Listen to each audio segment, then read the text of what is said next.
आज दीदी की पुण्यतिथि, आप और हम श्रद्धांजलि अर्पित करने को एकत्रित हैं।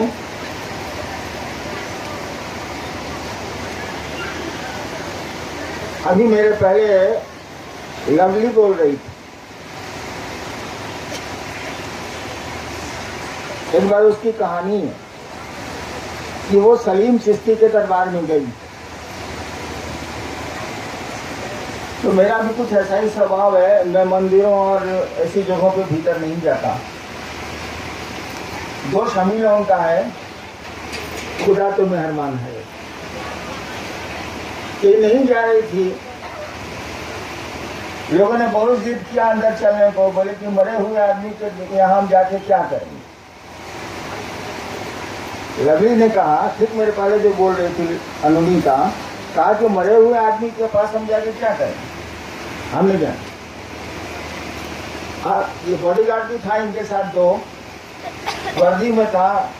कहा कि दीदी चलिए ना, दीदी चलिए ना। इनके डॉक्टर साहब भी थे, उन्होंने भी रिक्वेस्ट किया, नहीं तैयार हुई कि ना हम नहीं जाए। अंत में किसी तरह मानी और गई, लेकिन सेजदा नहीं किया। लौटने लगी तो एक आवाज कान में आई, आज भी वो बोलती है तो उसके रोए खड़े हो जाते हैं। एक आवाज आई, साधु मरते नहीं हैं। इसके कान में किसी ने स्पष्ट कहा, भीतर ही मजार के भीतर, साधु मरते नहीं हैं। ये हमारी संस्कृति भी है, हमारी सभ्यता भी है। आदमी मरता है तो स्वर्गीय लिखा जाता है, लेकिन नहीं लिखते आप कि स्वर्गीय महाबुद्ध, स्वर्गीय महावीर, स्वर्गीय राम, स्वर्गीय कृष्ण, हम लोग नहीं लिखते हैं। किसी साधु के पहले स्वर्गीय नहीं लगता है, आदमी के नाम के पहले लगता है, अंग्रेजी में लेट लगता है, लेकिन साधु के नाम के पहले स्वर्गीय नहीं लगता। और सलीम चिश्ती साहब ने खुद कहा लवली को, साधु मरते नहीं हैं। हमारी आती दीदी भी मरी नहीं है, तो जिंदा। शरीर का क्या है, आज है कल ना होगा, तो जिंदा है। सच्ची श्रद्धांजलि तो वही होगी जो उन्होंने करना चाहा था। सही में अगर श्रद्धांजलि आप देना, हम देना चाहते हैं, तो उन्होंने जो करना चाहा था, जिसके लिए वो करते करते चली गई दुनिया से, और जाते जाते भी कर गई। सुना आपने, सोमेंद्र जी बोल रहे थे, वही हमको आपको करना चाहिए। सोमेंद्र जी एक बात बोल रहे थे कि वो गले में ट्यूमर निकला था, मैं बैठाऊंगा था, शुद्ध नहीं बोल रहे थे। उसके गर्दन में, उस बच्चे के गर्दन में, 12 साल का बच्चा था, 2 गर्दन था, मैं 2 मूड़ी था उसको गर्दन से निकला हुआ, 2 सिर निकला हुआ। मैं तो इन चीजों में रहता नहीं, मुझको कार्यालय जाना था, मैंने कहा चलिए बांधिए। मुझको देख के उस बच्चे को डर लग गया, ये तो मर जाएगा, 2 सिर है इसके पास, एकदम इस सिर के बराबर इतना बड़ा सिर था, तो मर जाएगा। हमने चले बात चली, ले बात। लेकिन मुझको सचिवालय जाना था, ऑफिस जाना था, मैं गाड़ी में बैठा और चला गया। वो आदमी गया नहीं, हमारे जाने के बाद वो नीलम के पास फिर बैठा। तो उनकी आदत थी कि सुनती थी, मेरी ऐसी क्यों आदत है वो भी मैं बता दे रहा हूं। उन्होंने कुछ कहा और 6 महीने के बाद वो आदमी फिर आया। मैं भी बता उस समय सचिवालय से लौट गया।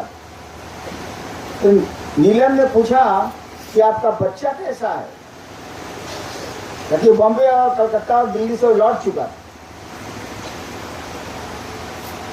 उसने कहा क्या बगल में है।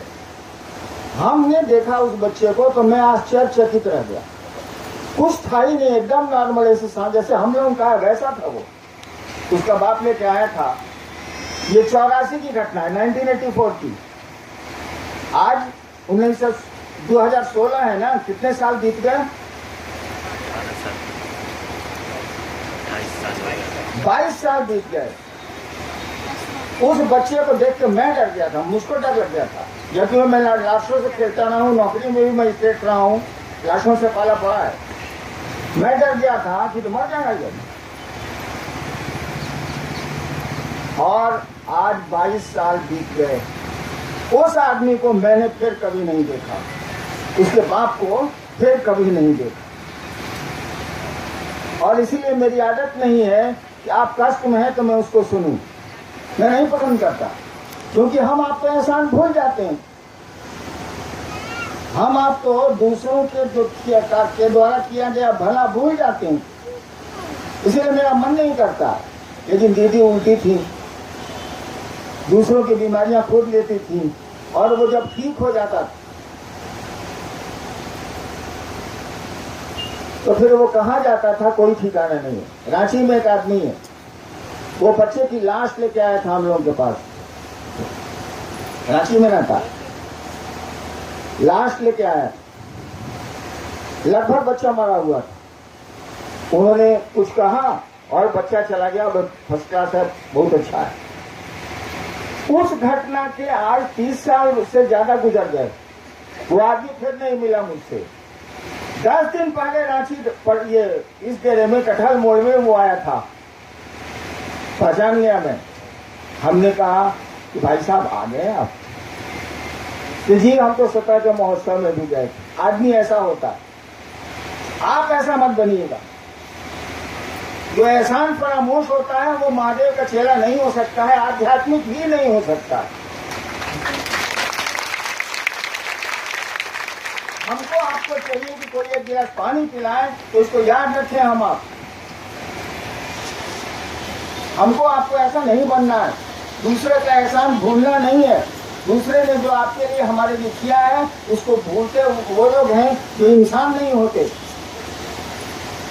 और मेरा मानना है कि शिव इसको पसंद नहीं करते। सुना आपने जो कह ही रहे थे कि वो तो विष पीता है, अमृत दूसरों के लिए छोड़ देता। तो दीदी को सही श्रद्धांजलि तो यही होगी कि जो उन्होंने करना चाहा था, करना चाहती हैं वो हम सब मनोयोग से, मन से करें उसको, और दुनिया में शिव शिष्यता का परचम आगे बढ़ाएं, लहराएं। मैं बहुत देर खड़ा नहीं रह सकता, मेरे साथ दिक्कत है, मेरे घुटने में बहुत दर्द रहता है, इसलिए माफी चाहूंगा और आप सबों को प्रणाम करता हूं। आप सबों को मेरा प्रणाम।